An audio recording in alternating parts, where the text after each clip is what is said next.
Respected students, अस्सलाम वालेकुम। Dear students, कैसे हो आप लोग? ठीक हो? इंशाल्लाह उम्मीद करते हैं कि आप सब खैरियत से होंगे। जिस तरह के आपको इल्म है कि प्रीवियस जो हमारा लेक्चर था वो एनर्जी बैंड थ्योरी यानी कि EBT से था और ये सेकंड ईयर फिजिक्स का 17 यानी कि 17वां चैप्टर था। अब उसी टॉपिक से रिलेटेड यानी कि एनर्जी बैंड थ्योरी से ही रिलेटेड हमने क्या करना है कि अपने जो जितने भी ज़्यादा सॉलिड्स हैं आपको इर्द गिर्द नज़र आ रहे हैं, सॉलिड को हमने कैटेगराइज कर देना है। सॉलिड को हमने क्या करना है, डिफरेंट कैटेगरीज में कैटेगराइज्ड कर देना है। और उसको हमने कितनी कैटेगरीज में कैटेगराइज करना है, उसको हमने टोटल तीन कैटेगरीज में कैटेगराइज्ड कर देना है, तकसीम कर देना है। अब हमने सॉलिड को एनर्जी बैंड थ्योरी यानी कि EBT की बेसिस पर सॉलिड्स को टोटल तीन कैटेगरीज में तकसीम करना है। ठीक है। अब वो तीन कैटेगरीज कौन सी हैं? उन तीन कैटेगरीज में सबसे फर्स्ट पे आ जाते हैं आपके पास इंसुलेटर्स, सेकंड पे आपके पास आ जाते हैं conductors and then third number पे आपके पास आ जाते हैं सेमीकंडक्टर्स। ठीक है। अब इन तीन को वैसे तो हम डिफरेंट प्रॉपर्टीज की बिना पर भी तकसीम कर सकते हैं, लेकिन आज जस्ट हमने इनको क्या किया है, तकसीम किया है on the basis of energy bands. यानी ये कौन सा बैंड है, ये कौन सा बैंड है, और ये दो बैंड्स के दरमियान ये गैप क्या चीज है, ये हमने प्रीवियस लेक्चर में डिस्कस किया था। ठीक है। अब हमने इस बैंड्स की जुबान में यानी कि एनर्जी बैंड्स की जुबान में क्या करना है, इसको तकसीम करना है। अब फर्स्ट ऑफ ऑल ये देखो आपके इंसुलेटर्स में एनर्जी बैंड थ्योरी इंसुलेटर के बारे में क्या कहती है। एनर्जी बैंड थ्योरी हमको इंसुलेटर के बारे में ये कहती है कि इसका जो कंडक्शन बैंड होगा वो बिल्कुल एम्प्टी होगा। इसका कंडक्शन बैंड क्या होगा, खाली होगा। ये वाला जो सबसे फर्स्ट पे एनर्जी बैंड है इंसुलेटर पे, इसको आप क्या बोलोगे, कंडक्शन बैंड।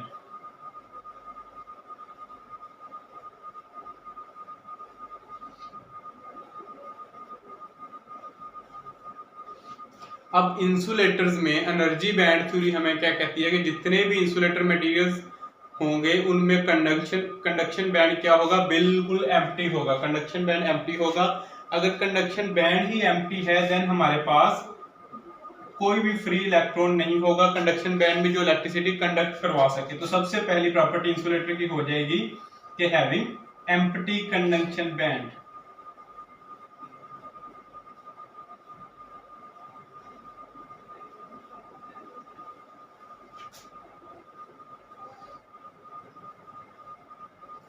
इंसुलेटर्स की सबसे फर्स्ट वाली प्रॉपर्टी आपके पास हो जाएगी कि एम्प्टी यानी कि कंडक्शन बैंड बिल्कुल खाली है। अगर उसमें कोई इलेक्ट्रॉन्स ही नहीं है तो डेफिनेटली करंट भी इलेक्ट्रिसिटी कंडक्ट नहीं होगी। और यही इंसुलेटर की प्रॉपर्टी है कि इंसुलेटर जितने भी मटेरियल्स हैं, लेट्स सपोज प्लास्टिक है या लकड़ी है, तो उनकी इलेक्ट्रिक कंडक्टिविटी बहुत कम होती है, यानी कि 10⁻⁻20 तक हो सकती है।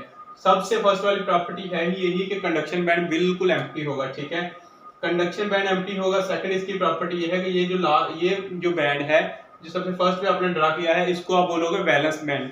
तो इस इंसुलेटर्स में वैलेंस बैंड मुकम्मल तौर पर फिल होगा और इसके जो इलेक्ट्रॉन्स होंगे वो टाइटली बाउंड होंगे न्यूक्लियस के साथ। ये आपका है वैलेंस बैंड। ठीक है। और इंसुलेटर्स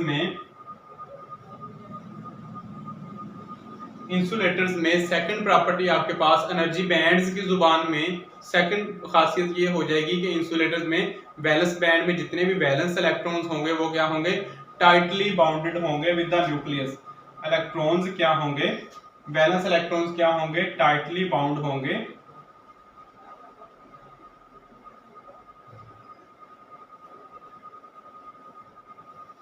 इलेक्ट्रॉन्स टाइटली बाउंड होंगे।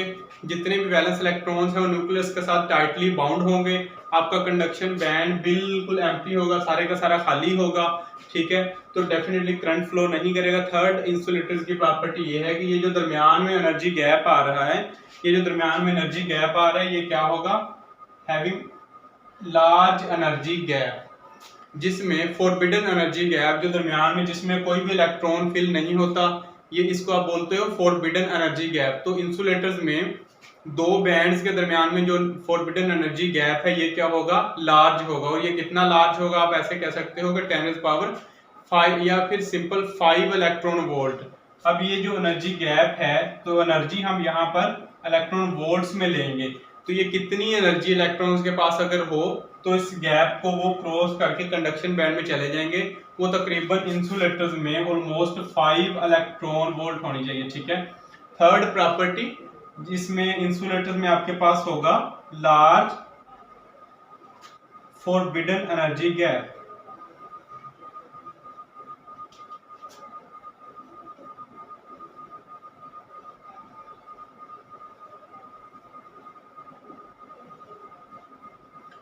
एनर्जी बैंड्स की जुबान में इंशाल्लाह उम्मीद की जाती है कि आपको इंसुलेटर मुकम्मल तौर पर समझ आ गए होंगे। अब हम कंडक्टर्स की तरफ मूव करते हैं। कंडक्टर्स में सिर्फ एक ही बात बुक पे बताई गई है, और ये कि इसमें आपके पास कंडक्शन बैंड और वैलेंस बैंड में कोई भी ऐसी डिस्टिंक्शन नहीं है जो इन दोनों को वाज़ेह करे कि वैलेंस बैंड कौन सा है और कंडक्शन बैंड कौन सा है। इसमें यह है कि आपके पास जो कंडक्शन बैंड है और वैलेंस बैंड है, ये एक दूसरे के साथ बिल्कुल अटैच होंगे, इनके दरमियान कोई डिस्टिंक्शन नहीं होगी। अब अगर ये एक दूसरे के साथ अटैच है, इनके दरमियान कोई फर्क बाकी नहीं रहा, तो आपको पता है कि वैलेंस इलेक्ट्रॉन क्या करेंगे, कंडक्शन बैंड में चले जाएंगे, उधर से इलेक्ट्रॉन। तो हमारे पास प्लेंटी ऑफ फ्री इलेक्ट्रॉन्स, बहुत ज्यादा अमाउंट में फ्री इलेक्ट्रॉन मौजूद होंगे जो कंडक्शन बैंड में होंगे, क्योंकि इनके दरमियान में कोई भी डिफरेंस नहीं है, ये एक दूसरे का बिल्कुल अटैच हैं। और इसकी प्रॉपर्टी ये है कंडक्टर्स की, एनर्जी बैंड्स की जुबान में आपके पास ये एक दूसरे के ऊपर ओवरलैप किए हुए हैं, तो इसमें एनर्जी गैप बिल्कुल जीरो होगा। इलेक्ट्रॉन्स जिस चीज को एनर्जी गैप को क्रॉस करके उन्होंने कंडक्शन बैंड में जाना है, तो एनर्जी गैप बिल्कुल क्या होगा, जीरो होगा। अब इसमें आपका कंडक्शन बैंड और वैलेंस बैंड एक दूसरे के ऊपर ओवरलैप किए हुए हैं। कंडक्टर्स में ये आपका हो जाएगा कंडक्शन बैंड,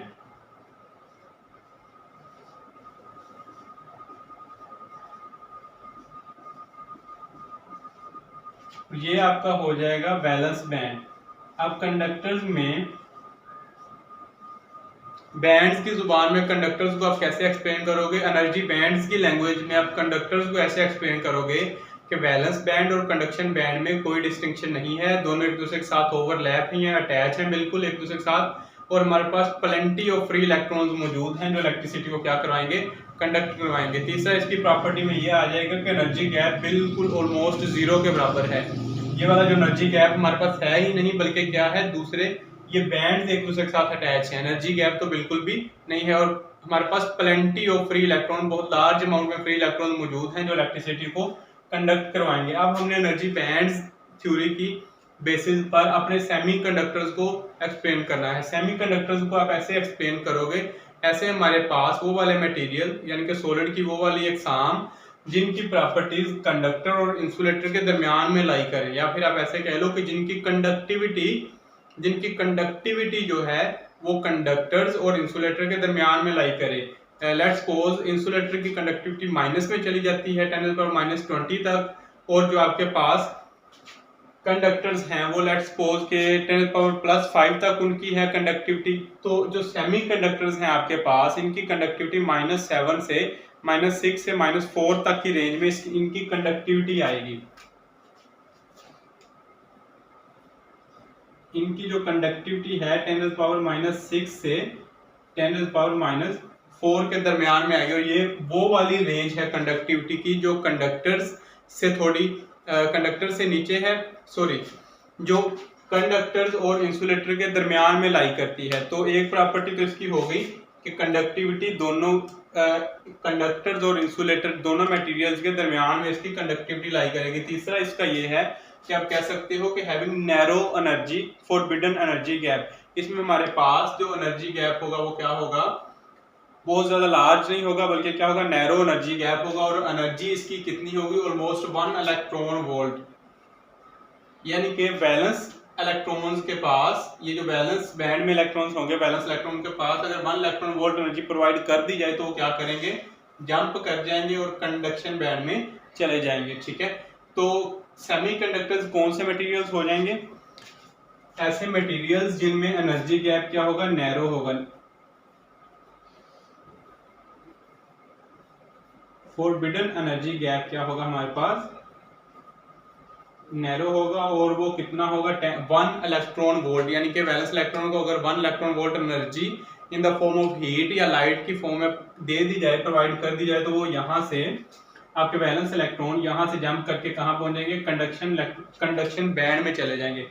सेकंड इसकी प्रॉपर्टी आपके पास यह है कि सेमीकंडक्टर्स में आपके पास पार्शियली फिल्ड होता है कंडक्शन बैंड। कंडक्शन बैंड क्या होता है? Partially field.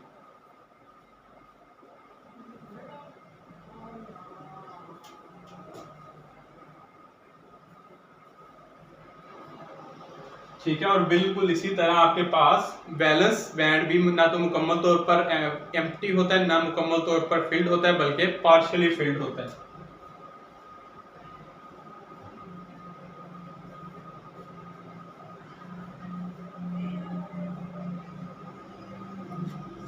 तो डियर स्टूडेंट्स, ये था हमारा आज का लेक्चर जिसमें हमने एनर्जी बैंड्स की लैंग्वेज में टोटल सॉलिड्स को 3 कैटेगरीज में कैटेगराइज कर दिया है। और इसमें आप देख सकते हो कि फर्स्ट पे है इंसुलेटर, देन है आपके पास कंडक्टर्स एंड लास्ट पे है सेमीकंडक्टर। तो ये टोटल सॉलिड को हमने 3 कैटेगरीज में कैटेगराइज किया है। वैसे तो इनकी अनलिमिटेड प्रॉपर्टीज हो सकती हैं जिनकी बेस पे हम इनको कैटेगराइज करें, लेकिन आज सिर्फ हमने ईबीटी यानी कि एनर्जी बैंड थ्योरी की बेसिस पर एनर्जी बैंड्स की लैंग्वेज में इनको कंडक्टर, सेमीकंडक्टर, इंसुलेटर की 3 कैटेगरीज में कैटेगराइज कर दिया। उम्मीद है आपको सारा का सारा लेक्चर समझ आया होगा। चलें, थैंक यू, बहुत शुक्रिया। ओके, अल्लाह हाफिज।